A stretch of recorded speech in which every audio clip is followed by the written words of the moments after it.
Oke,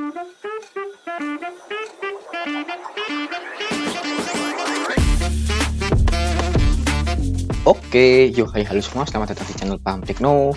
Dan ini adalah Poco X3 Pro, HP yang katanya rajanya matot. Banyak pengguna yang mengalami mati total setelah beberapa bulan pemakaian. Tapi hari ini aku nekat beli HP ini dengan harga cuma Rp700.000.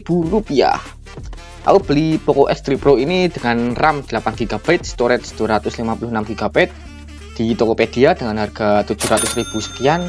Dengan kondisi minus fingerprint tidak bisa dipakai. Apakah HP ini masih layak dipakai? Apakah masih bisa nyala? Dan apakah worth it beli HP bekas seperti ini? Langsung saja kita unboxing dan tes bareng-bareng. Ini dia Poco X3 Pro yang rajanya mator. Boxnya kayaknya ori ini ya, bagus ini. Tapi sayangnya ini boxnya disolasi seperti ini, disolatif seperti ini. Aduh. Adalah biarin lah, kita lihat di sini bener ya, Phantom Black, storage-nya 256GB dengan RAM 8GB. Langsung saja kita unboxing. Kosong ya, kita singkirkan untuk boxnya. Dan ini perintilannya masih ada nih, kayak ini pelindung layarnya dan juga kartu ucapan dari Alvince. Ini kitab-kitabnya juga masih ada, masih lengkap. Cuma casingnya aja ini yang nggak ada ya. Dan ini adalah HP-nya. Oh, ada ini casingnya, tapi bukan ori bawaan ya. Kita singkirkan terlebih dahulu. Di sini ada chargernya nggak ori ini ya. Ini cuma berapa watt ini ya, bukan orinya. Kalau orinya seperti ini nih, beda ya ukurannya ya. Kalau orinya itu outputnya 5 volt 3 ampere 15 watt, serta yang paling gede itu 11 volt 3 ampere 33 watt. Ini cuma berapa watt ini ya, bentar, 10 volt kali 2,25 ampere, maksimal 22 watt. Ini 22 watt chargernya. Dan ini kabel datanya kita singkirkan terlebih dahulu. Sekarang kita menuju ke handphonenya, kita buka casingnya. Ini kayaknya udah gantian ini ya, vektornya beda ini warnanya. Ini kondisinya masih sangat mulus ya, layarnya mulus, nggak ada lecet. Depan sini mulus ya, ini ada lubang untuk speaker, lubang mikrofon, dan ini lubang infrared untuk remote. Sini ada untuk slot SIM dan kosong, nggak ada apa-apa. Bawah sini ada colokan jack audio 3,5 mm, ada colokan charger Type C, lubang mikrofon, dan juga lubang speaker. Di sini ada tombol power sekaligus fingerprint. Ini tombol powernya mendelep ya. Ini ada tombol volume. Oke, mari kita nyalakan. Nah, ini nggak bisa dinyalakan, ini mendelep ini. Oh, harus ditekan nyalainnya. Oh, bisa nyala ya. Nah, saya menemuin ini nih, untuk kameranya berdebu nih, kamera depannya ya. Oh, ini kelihatan ini LCD-nya bekas gantian ini nih. Nih. Ada kertas apa ini? Tapi untuk tampilannya ori sini. Ori nih. Masih ada kartunya ini, Telkomsel. Oke, kita cek di tentang ponsel. Ini masih menggunakan MIUI 13 dengan nama perangkat benar Poco X3 Pro. Penyimpanan benar ini 256GB dan terpakai 23,1GB. Versi Android 12. Kemudian untuk update keamanan Android 2022 ya, keseluruhan spesifikasi. Nah, ini RAM 8GB, ada tambahan extend RAM 3GB. Gini CPU ini octa-core Snapdragon 860 ya kalau nggak salah ya. Versi Android sekian 12, SKQ1 sekian. Update keamanan 2022, versi MIUI 13. Coba langsung kita ini aja lah, reset ulang ya, kita reset pabrik. Oke, karena saya punya trauma di HP Redmi 12 kemarin, jadi langsung aja langkah pertama saya cek untuk emailnya ya. Sama ya, emailnya aman ya. Oke, untuk emailnya aman, mantap. Oke, untuk aplikasi bawaannya itu awalnya banyak banget ya. Ini udah aku hapusin, udah salin yang nggak perlu, karena ya kalian tahu sendiri lah aplikasi bawaan Xiaomi family itu banyaknya kayak apa. Mungkin itu buat menekan harga jual ya. Sekarang kita cek untuk kameranya, dan hasilnya adalah sebagai berikut.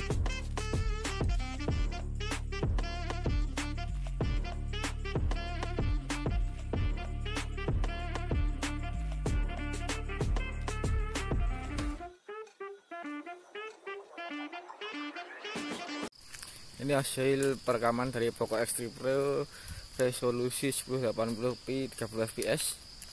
Ini untuk previewnya cukup stabil ya, EIS-nya bekerja dengan baik. Coba ini akan saya pindahkan ke kamera ultrawide, apakah bisa? Tidak bisa ya, nggak bisa pindah ke lensa ultrawide. Jadi kalau lensa utama ya lensa utama aja, nggak bisa pindah-pindah. Kalau ini sama lensa utama tapi 1080p 60fps, gimana? Untuk di previewnya tetap stabil ya, mantap ya. Nah ini untuk 4K 30 fps gimana? Ini tetap stabil tapi nggak sestabil yang tadi ya. Ya lumayan lah untuk di harga 3 jutaan barunya ya. Kalau sekarang saya dapat harga 700.000, sangat-sangat bagus ini berarti. Nah tadi saya sempat kaget kok stabilisasinya bagus banget ya. Ini jadi saya penasaran, coba dibandingkan dengan Samsung Galaxy A54, bagusan mana antara Poco X3 Pro dengan Samsung Galaxy A54 untuk stabilisasinya. Ini untuk resolusinya sama ya, 1080p 30 fps. Coba saya pakai bat lari.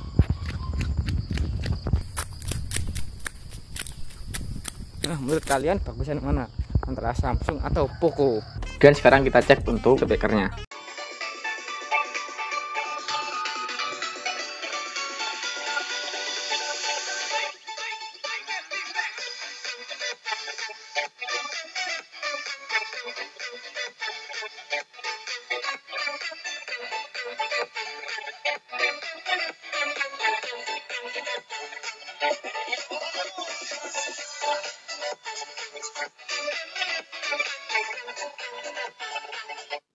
Ya walaupun stereo speaker bawah dan atas nyala bersamaan, untuk suaranya tidak terlalu bagus ya, masih kalah dengan Samsung Galaxy A54 punya saya. Tapi mengingat harganya ini sudah termasuk sangat-sangat baik.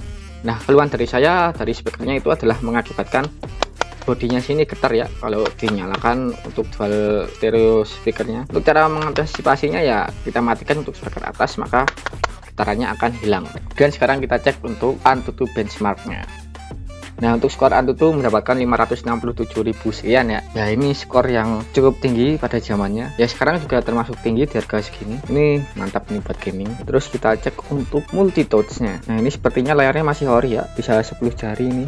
Dan sentuhannya juga responsif. Tapi saya heran ini apa ya putih-putih ini ya. Kayak bekas gantian tapi ini layarnya masih bagus. Sekarang kita cek untuk sensor-sensornya. Untuk sensor-sensornya lengkap ya. Ini wajar untuk sensor suhu, sensor tekanan itu nggak ada. Karena ya kalau sensor tekanan itu biasanya di HP yang support buat resisten IP68. Tapi kalau sensor suhu apa ya? Saya jarang nemu juga ini. Intinya sensor aman. Kita cek CPU. Nah, Poco X3 Pro ini dirilis tahun 2021 dengan harga 3,5 juta sekian. Harga yang cukup menggemparkan dunia pergadgetan karena dengan harga segitu bisa mendapatkan chipset Snapdragon 860. 860 itu adalah rebranding dari Snapdragon 855 Plus. Dia sama aja kalau deteknya Snapdragon 855 Plus. Ini 7 nanometer ya prosesornya. Layar IPS 6,67 inch Full HD dengan refresh rate 120 Hz. RAM-nya ini ada yang 6 GB, ada yang 8 GB. Saya punya yang 8 GB ini. Untuk kameranya ya ini kamera utama adalah 48 megapiksel, kamera ultrawide 8 megapiksel, kamera makro 2 megapiksel, dan kamera depth sensor 2 megapiksel. Untuk kamera depannya adalah 20 megapiksel, baterai 5160 mAh, support fast charging 33 watt, dan juga ini memiliki fitur liquid cooling teknologi yang seperti thermal pack kalau di laptop. Nah itu seharusnya bisa membantu meredakan panas dari Poco X3 Pro ini. Tapi sayangnya kenapa ya kok malah banyak yang macet? Mungkin karena kesalahan desain CPU dan RAM-nya itu didesain menumpuk, mungkin untuk efisiensi ya. Tapi alhasil malah panas dari CPU itu merembet ke RAM dan mengakibatkan mati total. Oleh karena itu Poco X3 Pro ini biasa disebut rajanya maton. Ya ini di tahun 2021 bulan Maret ini HP-nya sempat menggemparkan dunia perhandphonean ya. Di harga 3,5 juta sekian bisa dapat Snapdragon 860 yang kalau untuk smartphone lain mungkin harganya bisa 7 juta up. Ya pokoknya ini HP yang benar-benar dikhususkan untuk gaming low budget. Tapi sayangnya apakah worth it saya beli rajanya matot di 2025? Kita lihat aja untuk gaming testnya. Untuk settingan bisa rata kanan ya, bisa ultra. Coba kita rata kanan ya, mentokan ultra. Untuk fps nya bisa di atas 100 fps ya. Ini dapat 119,6 fps saya.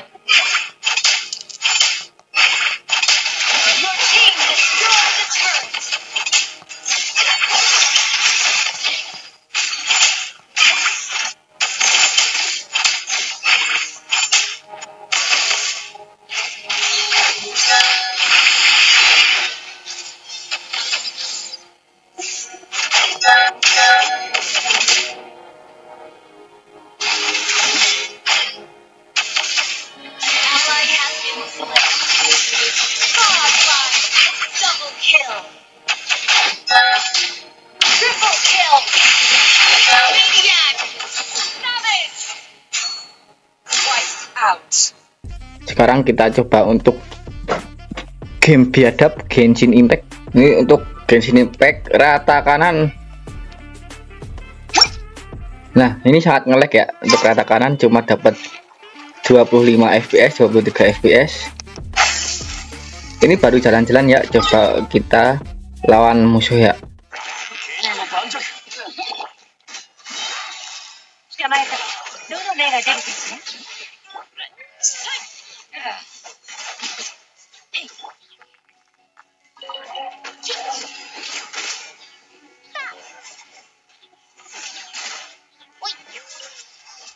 Sekarang coba kita turunkan untuk settingan grafiknya.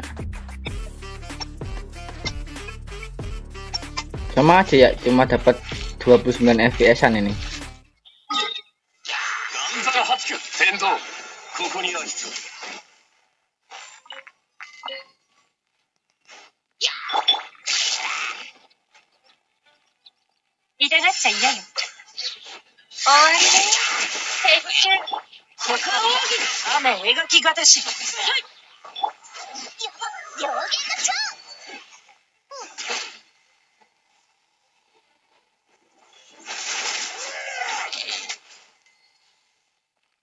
Nah, untuk Genshin Impact ini udah di setting rata kiri 60 fps juga cuma bisa dapat 29 fps ya. Untuk Genshin Impact udah diatur rata kiri dan fps 60 cuma dapat 29 fps ya. Tapi ya lumayan lah untuk di harga segini. Kita lanjut untuk game PUBG Mobile. Nah, untuk PUBG mohon maaf untuk file rekamannya hilang ya. Pokoknya ini HP buat main PUBG enak banget kok, bisa dapat smooth ekstrim ya, lancar lah 60 fps-an, apalagi nanti kalau kita oprek. Nah, rencananya ini HP akan saya oprek dari software, hardware, kernel, segala macam kita oprek habis-habisan. Nah, kita masuk ke pertanyaan, worth it nggak sih beli Poco X3 Pro di 2025 ini? Ya tergantung. Kalau kalian berani ambil resiko dan punya uang cadangan, kalau sewaktu-waktu HP-nya ini mati total dan kalian punya jiwa oprek yang tinggi, ini sangat-sangat worth it, karena ini Poco X3 Pro itu ROM, kernel, dan bahan oprek lainnya itu sangat melimpah. Kalian tinggal pilih, tinggal oprek, udah gacor, dah bisa dapat HP gaming di harga 1 jutaan. Tapi kalau nyali kalian kurang ya, kalian takut rugi, takut zong, ya jangan beli Poco X3 Pro di 2025 ini, karena ya Poco X3 Pro terkenal rajanya matot. Nah, alasan saya beli Poco X3 Pro di 2025 ini karena saya ingin memodifikasi Poco X3 Pro ini. Bagaimana sih modifikasinya? Rencana saya dalam Poco X3 Pro ini akan saya beri internal cooler seperti ini. Ya pokoknya nanti kita lihat aja ke depannya. Buat kalian yang pengen tahu kelanjutannya bagaimana, jangan lupa subscribe. Hehehe. Ya wes, ngono wae. Ora piye-piye. Ngono kuwi wae wes. Wes lah, wes ya.